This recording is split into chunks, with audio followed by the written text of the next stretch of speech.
तो बेटा अब हम टिश्यू वाले चैप्टर में सिंपल परमानेंट टिश्यू का सिंपल परमानेंट का सेकंड पार्ट पढ़ने वाले हैं। अभी हमने क्या डन कर लिया, पेरेंकाइमा कर लिया, सेकंड पार्ट करने वाले इसका नाम क्या है, फिर से इसका वही नेचर, वही अकरेंस, वही साइज एंड शेप और वही फंक्शन पढ़ेंगे। ठीक है, पेरेंकाइमा से रिलेट करके पढ़ेंगे ताकि ज्यादा आसानी से समझ जाए। पेरेंकाइमा कैसा था, ये भी कैसा है, पेरेंकाइमा की सेल वॉल किस चीज से मिलकर बनी पड़ी थी नहीं बताई, क्लासिफाई का था। परंतु सेल वॉल कैसी थी, पतली थी। इसके पास भी बेटा सेल वॉल होती है, लेकिन सेल वॉल के अलावा भी ना इसके ऊपर एक डिपोजिशन रहती है, मतलब एक डिपोजिशन मतलब क्या, कुछ इकट्ठा हो जाता है। क्या इकट्ठा हो जाता है, सेलुलोज। क्या इकट्ठा हो जाता है, पेरेंकाइमा में सेलुलोज था नहीं, और हमारे पेरेंकाइमा में किसकी डिपोजिशन है, सेल वॉल के ऊपर। अब एक बात बताओ, अगर कोई सेल है, सपोज करो मान लो ये एक सेल है और ये दूसरा सेल है, अगर इसके ऊपर मैं किसी पे डिपोजिशन कर दूं तो क्या इसमें इंटरसेलुलर स्पेसेस बचा होगा। देखो मैंने डिपोजिशन कर दी, सेलुलोज की डिपोजिशन, यहाँ पे भी सेलुलोज की डिपोजिशन कर दी।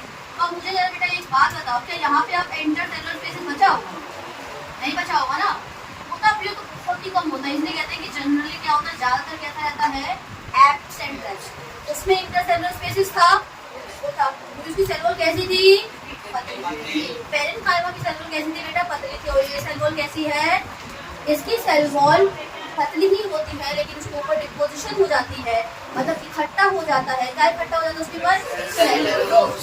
और सेलुलोज प्लांट सेल में पाया जाता है, सबको पता है प्लांट सेल की सेल वॉल किससे मिलकर बनी पड़ी है, सेलुलोज से। ठीक है, इतनी बात समझ आ गई। अगली चीज इसके अंदर एक और चीज जान लो, तो एक बात बताओ, अगर सेलुलोज प्रेजेंट है तो इंटरसेलुलर स्पेसेस बहुत ही रेयर चांस है इसमें पाई जाए, लेकिन पेरेंकाइमा में इंटरसेलुलर स्पेसेस प्रेजेंट होते हैं। इसमें ज्यादातर क्या रहते हैं, एब्सेंट रहते हैं। ये कुछ डिफरेंस की पॉइंट में चीजें क्लियर हो रही है बिल्कुल अच्छे से। ठीक है, अब आ जाओ इधर पढ़ते हैं। और हाँ, इसमें ना क्या होता है, इसके अंदर इन सेल्स के अंदर थोड़े बहुत क्लोरोप्लास्ट भी पाए जाते हैं, पर क्लोरोप्लास्ट रहने की वजह से कोई नया नाम नहीं कहते। पेरेंकाइमा में अगर क्लोरोप्लास्ट पाया जाता था तो हमने क्या बोल दिया था, बताओ, क्लोरेनकाइमा बोल दिया था। पर अगर पेरेंकाइमा में क्लोरोप्लास्ट पाया जाएगा तो उसके लिए कोई यूनिक नेम नहीं है, बस उसके पास क्लोरोप्लास्ट होता है। हर एक सेल में 2 से 3, 1 या 2 क्लोरोप्लास्ट पाए जाते हैं, हर एक पेरेंकाइमा से। क्या मेरी इतनी बातें क्लियर। अभी बाकी नेचर पढ़ो जो मैंने बताया है, कैसा है नेचर में बेटा, कोई दिक्कत इसमें। दूसरा पॉइंट, ये सबसे ज्यादातर फीचर शो करता है किसकी तरह, इसके ऊपर डिपोजिशन इकट्ठा हो जाता है, डिपोजिशन मतलब इकट्ठा हो जाता है क्या, एक्स्ट्रा सेलुलोज। यहाँ पे at the corner of the cell के, कहाँ पे, कॉर्नर पे। कोई दिक्कत। अगला, इसके पास इंटरसेलुलर स्पेस जनरली एब्सेंट, मतलब ज्यादातर कैसे रहते हैं, इसके सेल के अंदर कुछ क्या पाए जाते हैं, क्लोरोप्लास्ट पाए जाते हैं। कोई दिक्कत इसमें। अब शेप पे आ जाए, आपको उसमें जैसे ओवल था, राउंड था, वो सब था ना उसमें, इसमें सिर्फ एलोंगेटेड है। कैसा है, सिर्फ वो वाले कैसे थे, ओवल था, राउंड था, एलोंगेटेड था, और भी कोई शेप था, ये सारी शेप थी ना, लेकिन इसमें सिर्फ क्या है, एलोंगेटेड। मैं आपको डिफरेंस में पढ़ा रही हूँ, हाँ लेवल पर डिफरेंस में पढ़ा रही हूँ तो आपको क्लियरिटी से समझ आएगा। ठीक है, तो देखो डिफरेंस करके हमने आता कर लिया। अब ना पता फंक्शन पढ़ने से पहले ना अकरेंस पे आ जाते हैं, वहाँ पे आ जाते हैं अकरेंस। ठीक है, function located below the epidermis. Below मतलब क्या होता है, नीचे, और एपिडर्मिस मतलब एपी और डर्मिस। डर्मिस मतलब स्किन और एपी मतलब नीचे, स्किन के नीचे। बात समझ रहे हो, मतलब बिलो द एपिडर्मिस, स्किन के कहाँ पे, नीचे।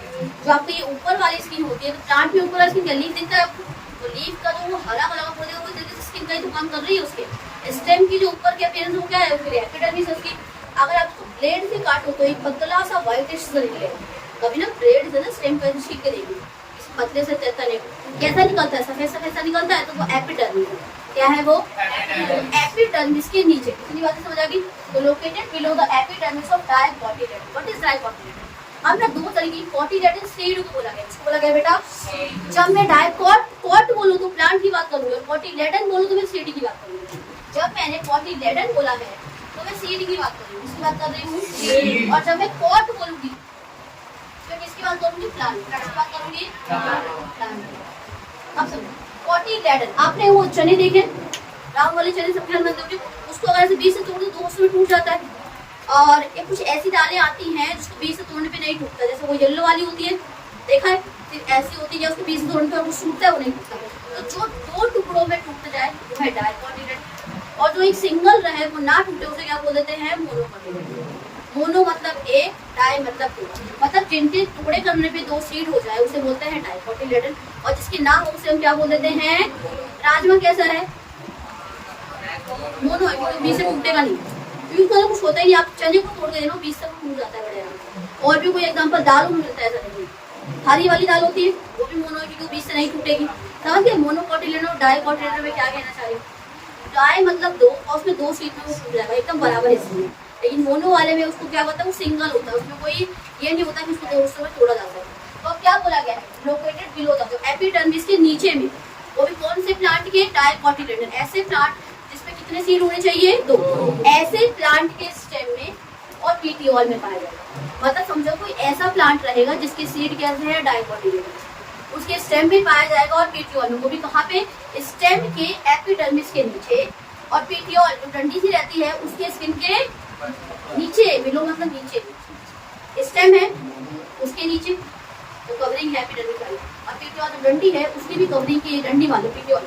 अब इसकी कवरिंग अगर मैं इसको हटा दूं तो इसके अंदर में कुछ होगा, उससे नीचे, समझ आए, मैंने अपने से अपनी बेस्ट कोशिश करी समझने की, समझ में आ गया अच्छे से, ठीक है। अब दूसरा देखो, also located at the midrib of the dicot. अब डाइकोट आ गया, अब वो प्लांट की बात हो रही है, किसकी बात हो रही है, ऐसे प्लांट जिनके सीड कैसे होते हैं, डाइकोटिलेडन, इसके होते हैं, मतलब दो हिस्सों में क्या हो जाएंगे, वो टूट जाएंगे। मतलब ऐसे प्लांट की मिडरिम में पता होता है सबको कि मिडरिम, देखो ये मान लो लीफ है, बेटा जो ये बीच में जा रहा है ये है मिडरिम, और जिससे ये पूरा लंबा सा ये है पीटियोल, ये क्या है, मिडरिम, क्या है पूरा, और ये क्या है जो डंडा से निकला, ये सबको पता है ना।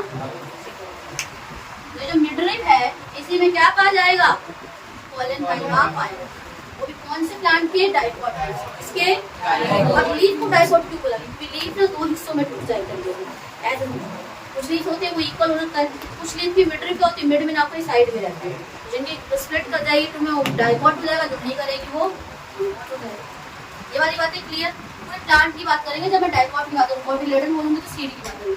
अभी आपको ये कंफ्यूजन रहेगा, लेकिन जैसे जैसे पढ़ते जाओगे फिर ये कंफ्यूजन हो जाता है। फंक्शन पे आ जाए, अच्छा बताओ, नेचर में कोई दिक्कत, शेप में कोई दिक्कत, अकरेंस में ऑप्शन पढ़ ले आप।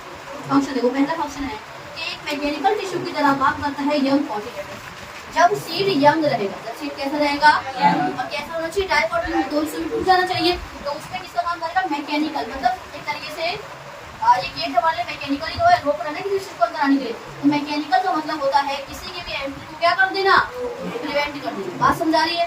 तो यंग कोटिलेडन में मैकेनिकल टिश्यू की तरह काम करेगा, मतलब किसी को भी अंदर आने से प्रिवेंट कराएगा और बाहर की तरफ निकाल प्रिवेंट कर रहा है, तो निकाल ही एक तरीके से बाहर की तरफ से निकाल रहा है, अंदर ही नहीं आने दे रहा उसको। अगला, it also provide mechanical strength, young cotyledon के साथ साथ सब में क्या प्रोवाइड करता है, मैकेनिकल स्ट्रेंथ और इलास्टिसिटी। इलास्टिसिटी क्या होता है, रबड़ देखा है आपने, खिंच जाता है, तो इस प्रॉपर्टी को हम क्या बोलते हैं, इलास्टिसिटी।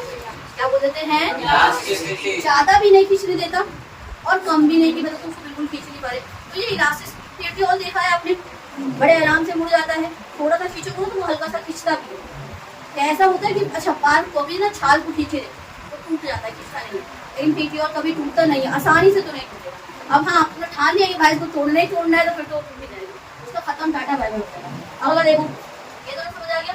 अगला प्रोवाइड टेंसाइल स्ट्रेंथ विद, अब देखो टेंसाइल स्ट्रेंथ क्या होता है, मान लो ये मान कर ये मुड़ नहीं पा रहा, मतलब इसके अंदर फ्लेक्सिबिलिटी नहीं है। अब कोई एक कुछ और दिखा जो मुड़ पाए थोड़ा सा, कॉपी है, मुड़ी फ्लेक्सिबिलिटी है लेकिन ज्यादा लचीली नहीं है, ये जान लगाओगे तो वो भी मुड़ जाएगा, ठीक है। ये देखो मुड़ रहा है, फ्लेक्सिबिलिटी है, ज्यादा नहीं है, लेकिन बात समझ लो, कुछ होता है जो मतलब रबड़ को ले लो उसके अंदर फ्लेक्सिबिलिटी होती है बड़े आराम से, वो आराम से इरेजर करते हैं ना, उसके अंदर ये फ्लेक्सिबिलिटी है। तो टेंसाइल मतलब ये मजबूत भी है और फ्लेक्सिबल भी है, ऐसा नहीं कि अगर मैंने इसको ऐसे करा तो ये टूटेगा। टेंसाइल स्ट्रेंथ का मतलब क्या है समझो, इसके अंदर इतनी तो ताकत है कि अगर आप इसको मोड़ो तो ये टूटेगा। तो टेंसाइल स्ट्रेंथ क्या होता है, वो कैपेसिटी या वो स्ट्रेंथ जिसमें वो मुड़ तो रहा है, फ्लेक्सिबल भी है लेकिन टेंसाइल भी है, साथ में बहुत ही कड़क भी है, ज्यादा कड़क तो नहीं है लेकिन मुड़ भी रहा है बिना उसके, ठीक है। देखो ये इसकी फ्लेक्सिबिलिटी ज्यादा है, ठीक है, बड़े आराम से देंगे। कॉपी से तो बहुत ही ज्यादा है, टेंसाइल भी है, टेंसाइल स्ट्रेंथ भी, और क्या है, फ्लेक्सिबिलिटी भी है। ठीक है, समझ गए। अगले पॉइंट में मैंने बताया भी है, इट अलाउ इजी बेंडिंग। ये बेंडिंग कैसे करता है, इजीली अलाउ कर देता है।